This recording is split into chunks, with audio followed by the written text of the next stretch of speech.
Welcome to the course of Network Protocols.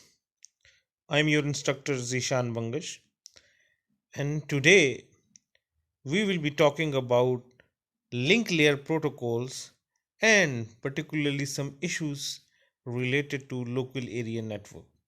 This is your lecture number 18. So let's move to the outlines of our today's discussion. In our today's discussion, we will be first of all talking about the importance of the link layer, particularly how this link layer protocols development have revolutionized the communication. Then we will be talking about some Ethernet terminologies from the previous course of data communication and network, and we'll try to review the Manchester encoding scheme and the hidden terminal problem in Ethernet networks. Then we'll try to compare token ring with Ethernet networks, and we will be discussing some link layer protocols. At the end, we will try to discuss the relationship between the three layers, and we will be writing a simple code or a data structure for sending a data towards its destination, and how the time can be diagrammatically explained about the journey of a message or a data from a source to a destination. So let's discuss the first agenda item, that is about the link layer and the local area networks.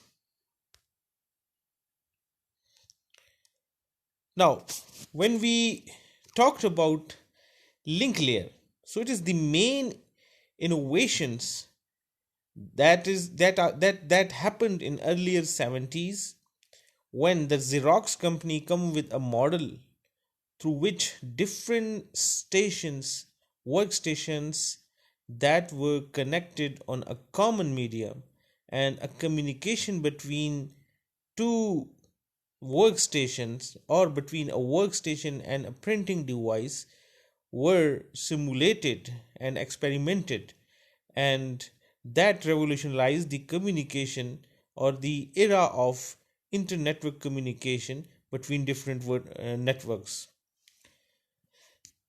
Now, that innovation led to the making of internet, that is a household term.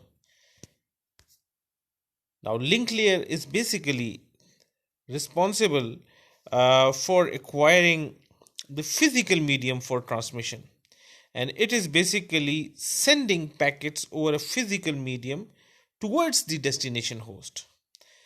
And we can broadly classify this uh, link layer responsibilities or their role into two different functionalities. One is basically the random access, which is basically the in a perfect example of an Ethernet networks, and the another is the token rings, in which a token pass in a ring shape between different workstations. So it's the broad classification of the link layer. Now, about the portion of protocols that deals with the gaining access to a physical medium. So that particularly portion of that link layer is called the medium access control or the MAC protocol, in which the regulations are framed that a common medium, when accessed by multiple workstation at the same time simultaneously, so how the synchronization should take place between different workstation or a common medium. So the portion of the link layer responsibility for dealing this situation is basically that MAC protocol, or we can call it a MAC sublayer. So let's consider an Ethernet. in which Ethernet network, in which the Ethernet cable, which is a common medium that is divided by between different workstation, and they are connected to that Ethernet cable using and their network interface card. Now, first of all, we'll assume that the medium is idle. So, how the communication in the Ethernet network took place? So, let's consider the step-by-step process. First of all, a data is generated, and then that data, there's a need that this data needs to be transmitted towards its destination that may exist on the same network or that might exist on another network. So the medium uh, listens for, or that the destination or the source which is going to send data, and that source have need to transmit the data, it will listen to the medium and listen for the carriers. And if there is any medium that is, if the medium is not ideal, so there it is a continuously loop process that it will continue listen for the carrier until and unless the medium becomes ideal. So once this medium become ideal, so it will transmit the message from its interface card on the medium through a carrier. So after this transmission is complete, it will again, and if report that if there is no collision occurs while this transmission, so it will continuously transmit it. However, if it detects that while transmission there is some collision occurs when the packet travels through the route, so it will abort that transmission and it will again listen for the carrier, or it will readjust itself, or the sender will adjust itself to the state in which the carrier, the sender listens for the carrier. So it's basically a complete scenario when the sender tries to send on a common medium, and this Ethernet network works, and the link layer responsibility is performed for sharing this medium. Now, there are some terminologies we'll be talking about in details, and we'll try to review these terminologies from the basic course of data communication of networks, in which we have already discussed in details. So, first of all, about the baseband signaling. Now, before discussing this or reviewing this baseband signaling, uh, a baseband signal, we can call it a low pass signal from our previous knowledge, is that signal, and that can include all those frequencies that are very near to zero.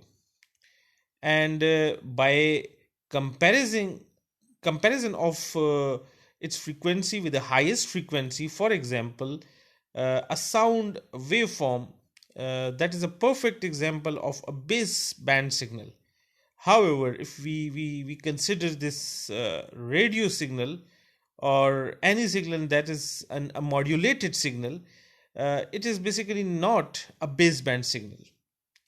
So, a baseband signal, while reviewing from our previous knowledge, is a low pass signal, and that can include frequencies that are very near to zero. Um, Now, about Manchester encoding, which is a sort of one of the type of line encoding. It's a synchronous clock encoding technique that is again used by the physical layer of OSI, and it is used to encode the clock and the bit stream, or we can call that data of the synchronous bit stream and the clock that needs to be synchronized using this Manchester encoding. So we'll be talking about this Manchester encoding a little bit in the upcoming slide as well. Then from our previous knowledge of CSMA, which is the carrier sense multiple access, collision detection and collision avoidance. So this carrier sense multiple access CA, which is the collision avoidance, it is used in wireless communication. However, this carrier sense multiple access collision detection, that is basically used in the wired network. We already know it from the previous knowledge. uh, in case of carrier sense multiple access collision avoidance, it initially transmits the intent to send the data, and once an acknowledgement is received, the sender sends the data again.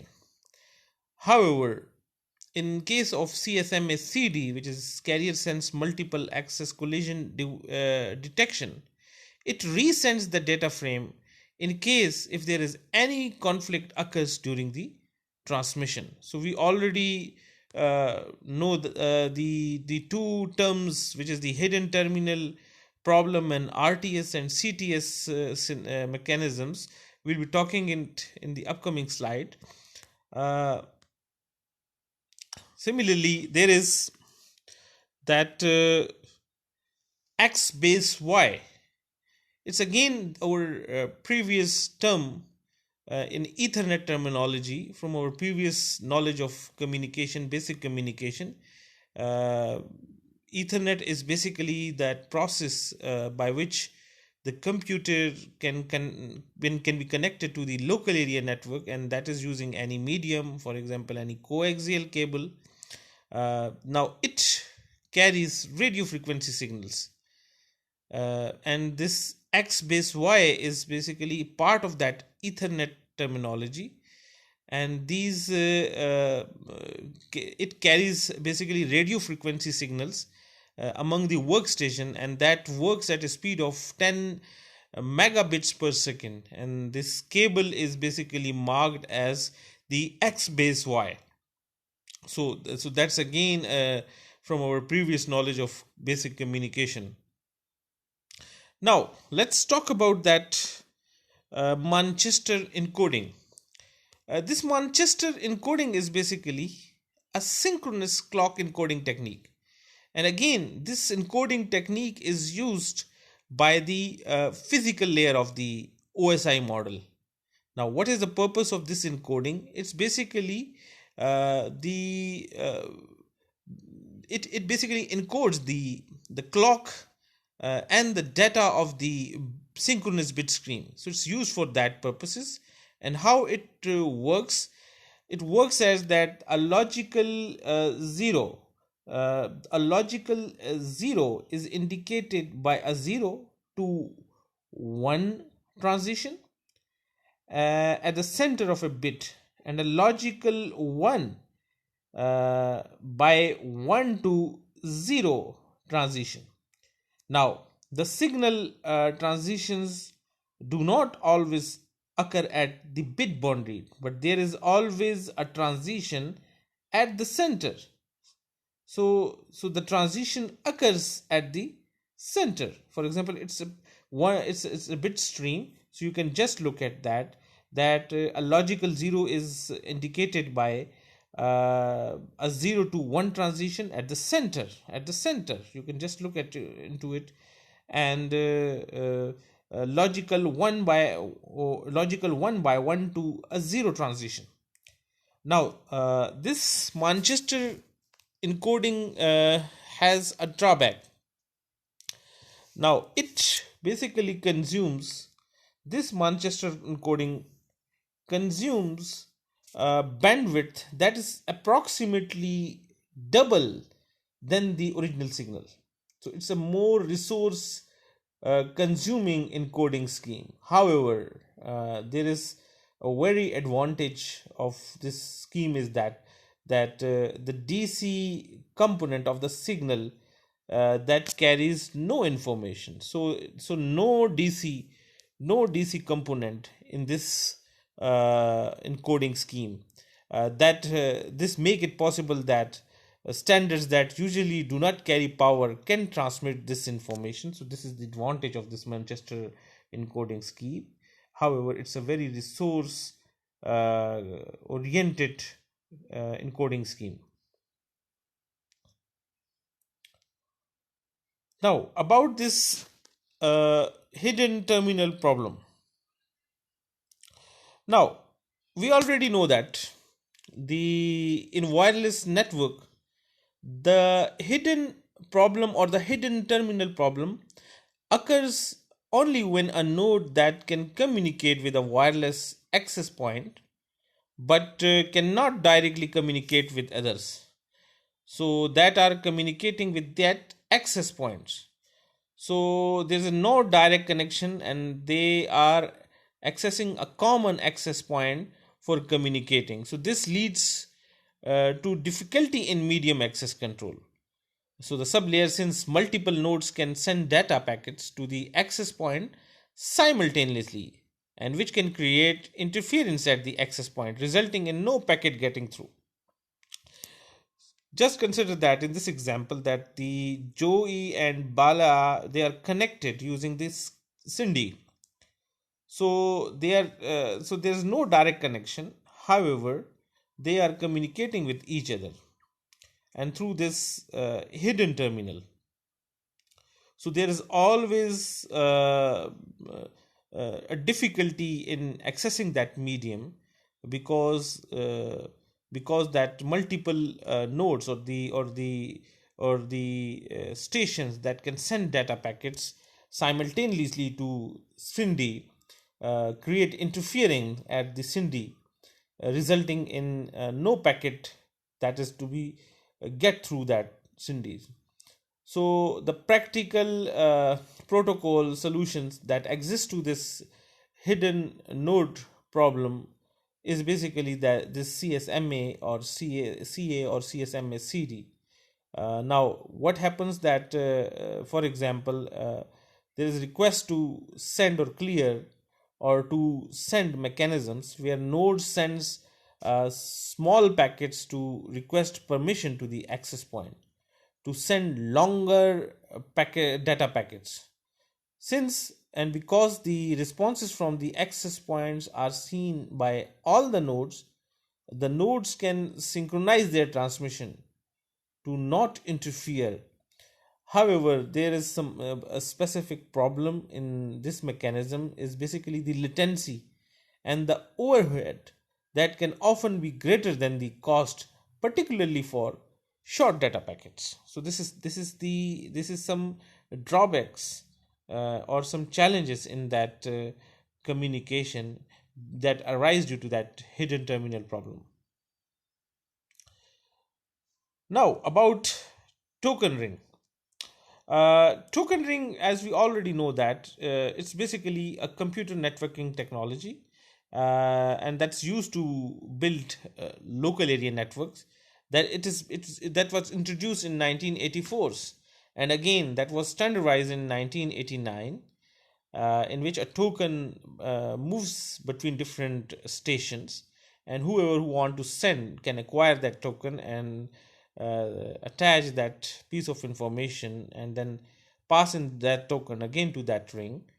It basically uses a special 3-byte frame, which we call it a token, and this 3-byte frame travels around a ring and a ring of workstation or servers. You can just look at that. In that first part, the token is passed from host to the host, and then until it arrives at a host that has a message to send, until and unless it arrives at the host. Now what happened, the token passing is again resumed. Now that token continuously to move around in the token. Once it is originated from the sender, it moves it to different stations, and if any receiver senses that this message was toward that receiver, it will just copy that message and that forward that token to, until and unless that token reaches to the sender, which after reading that token, release this token again to that ring.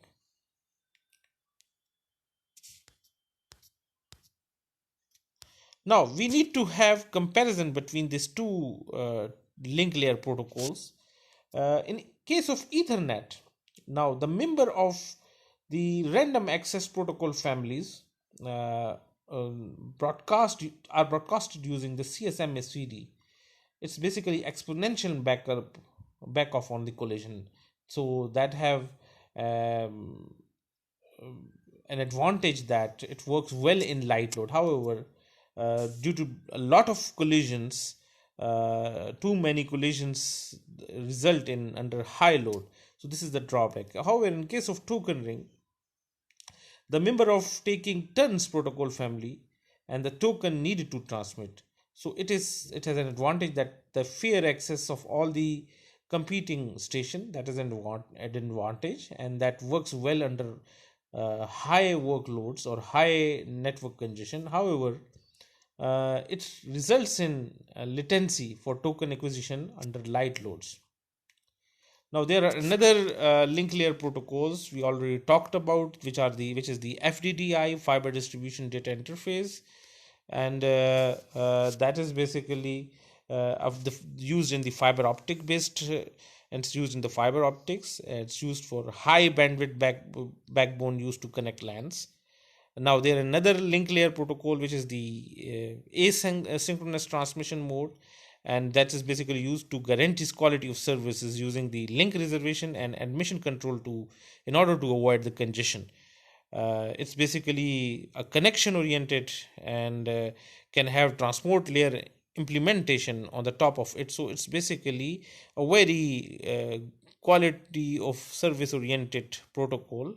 This ATM is used in metropolitan area networks and wide area networks, and the another link layer protocol is the triple P, which is point to point protocol, and it is used for dial-up connections, and it's a widespread protocol used in telephony. So we can just conclude that Ethernet is not the only protocol, only link layer protocol. FDDI was upstaged by gigabyte. ATMS is linked to be upstaged by 10 gigabit Ethernet. So there's a relation between these three layers that both the TCP and the IP both have error checking facilities. However, they both cannot be used together. Most of the layers in software, but the link layer is often implemented in hardware. So this is a restriction that the link layer protocols are implemented in hardware. Let's consider a data structure in which a data is sent from the sender to a receiver. So how this packet header looks like. So just look at the a data structure of that header. This is header starting, which is a struct header T, and then end of that header in which there is a destination address. It's an integer type, and then there is a source address, which is the source IP, and then there is a counter or a numeric value that shows the total number of packets that comprise that message, and then there is a sequence number of each packet, so that at the destination, according to this sequence, the packets needs to be arranged in the of that message, and then the size of that packet that is contained, size of that data that is contained in that packet, and then for integrity check, in order to check for any errors or any changes while it's transmission, there's a checksum, which is again an integer value following any algorithm that checksum is calculated. Now let's discuss the packet data structure, how that packet looks. So this is the structure of that packet using this reserve word struct, and then that header have that packet have that header, which we already discussed in the previous slide, and then that is followed by a pointer to the memory, which is the static data. It basically a pointer that pointer to that memory buffer containing that data or the size of that packet. So let's talk about the message transmission time. For example, from just look at the diagram that a data that is generated from the source that is passed to that protocol store, and in which, for example, let's talk about the OSI model, and that message is basically divided into different packets, and using that protocol stack, it is transmitted to that medium, which is the medium for traveling. At the destination, it's again the packets reach out of order at different times using different routes, and that's they are followed, passed through that protocol stack, and then there's then again that is moved to the upper layers of the destination, through which the user can view that information. So the message transmission time comprise of the sender overhead time plus the receiver overhead time.